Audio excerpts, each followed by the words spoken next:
Society. I'd like to welcome also the Montana Committee for the Humanities Speakers Bureau Program, Brass Bands and Copper Kings, the history of the Butte Mines Band with Dave Reynolds. Tonight's speaker is Dr. Dave Reynolds. He serves as Professor of Music at Rocky Mountain College in Billings. Prior to joining the Rocky Mountain College faculty, Dave was a member of the United States Army Band in Washington, D.C., where he performed as a member of the acclaimed Herald Trumpets of the White House. He holds degrees from the University of Maryland, Florida State University, and the University of Kansas. And he was a recipient of the Montana Committee's for the Humanities Grant in 1997 to document the history of the Butte Mines Band. I'd like to give a nice Butte welcome to Dr. Reynolds.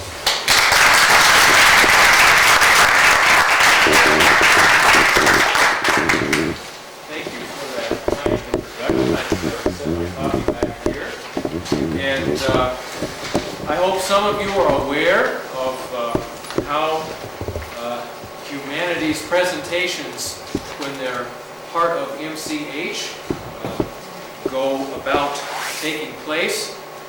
I'm going to present some materials that I've learned through study of actually quite a bit of study in this very building, looking through a lot of the old newspapers and looking for documentation on Samuel Treloar and the Butte Mines Band. And we always leave time afterward, after we finish the presentation, to get comments. And I've already met some folks here that may have even sat under the baton of Mr. Treloar at one time or another, or had relatives that had done so, and might want to share a few stories that you can offer to us at this time. I'm very, very excited about being with you this evening. I've offered this presentation 2 or 3 times to folks in and around Montana, and so this is a real treat to actually get some knowledgeable feedback. And we will be presenting the same thing to the entire Montana Music Educators Conference in Billings in the fall, and this would be a great time for me to get my figures straight before I go that far. We have some things that we've brought out and brought with us. We have a couple of articles that I have found of great interest that are referenced in our talk tonight that are over here.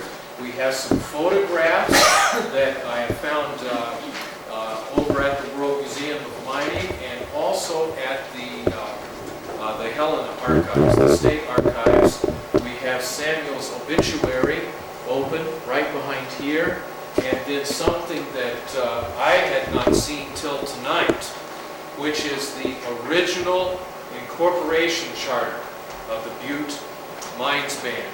And it's dated 1887. And the folks over at the World Museum of Mining said a young couple who had bought a house and were beginning to rebuild it found this charter in their basement and took it there thinking that they would know what to do with it. And I just think it's fascinating. It has Samuel's signature in it. You can tell that the entire charter is in his hand. And the artwork, as I know, having read his reminiscences that are found in the Helena Archives, the entire charter is his artwork. It is a lovely piece, and I hope you take time to really get down and look at some of the detail and some of the things that they committed themselves to doing as members of the band, staying away from drinking, and lots of things that they had to do in order to get that. So I will offer my lecture the same way I would offer it if I was in another town. Some of this might seem very reasonable and logical, and why on earth is he telling us all this? But you have to realize that I want to check everything out before we go on. We found out right around the Christmas time, we talked to some of the Lifetime family. We found that some of the material that had been published about Madame Marie was incorrect. And so it's always good to get it from firsthand experience there. So don't correct me as I go, and give me some good information afterwards, and we'll begin. Like most valued treasures, I came across the virtually forgotten story of Samuel Treloar and the Butte Mines Band by mistake.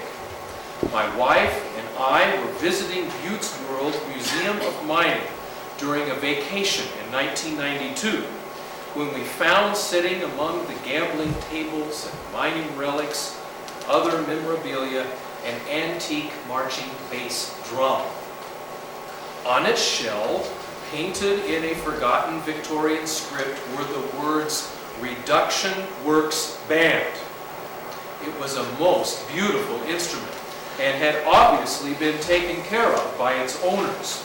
But nowhere else in the museum could I find any explanation as to whom it first belonged, when it was used, or why it was there. However, in an accompanying display, hanging high on a wall, was a photo of this dapper young gentleman you see here, sitting proudly in an ornately sewn band director's uniform, and his chest covered with medals and regalia.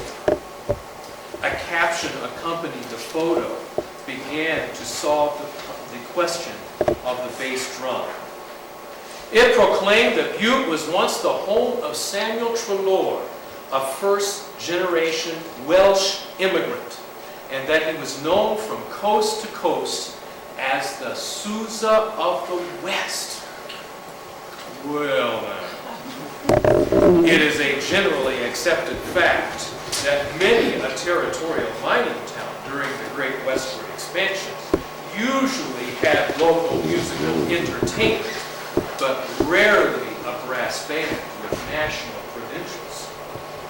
I furrowed my brow in disbelief and thought to myself, I have studied band history all my life. I've played professionally for years. I can't recall having performed any selection by Miss Treloar, or for that matter, heard of anything of national acclaim coming from Montana. As you can tell, I was there myself. The thought of a bandsman as famous as Sousa living in my own new backyard, unbeknownst to anyone currently serving in the music profession, was to me preposterous. At the completion of my museum tour, I simply shrugged it off as being yet another one of those infamous Butte tales. To me, Butte was a community, much like that old lead mining town in southwestern Missouri where I was reared, Joplin.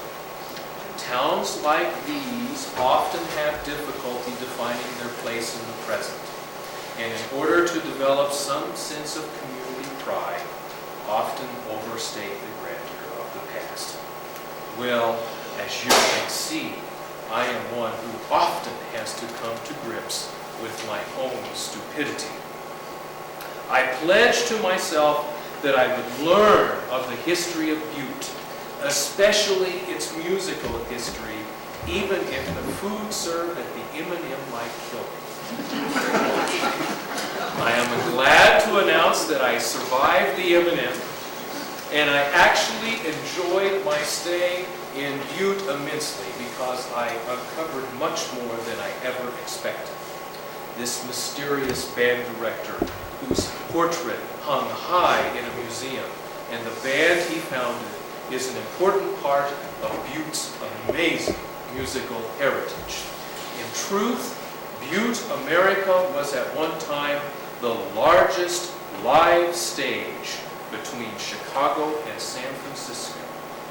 And to the rest of America, the championship Butte Mines Industrial Band was synonymous with the name Montana.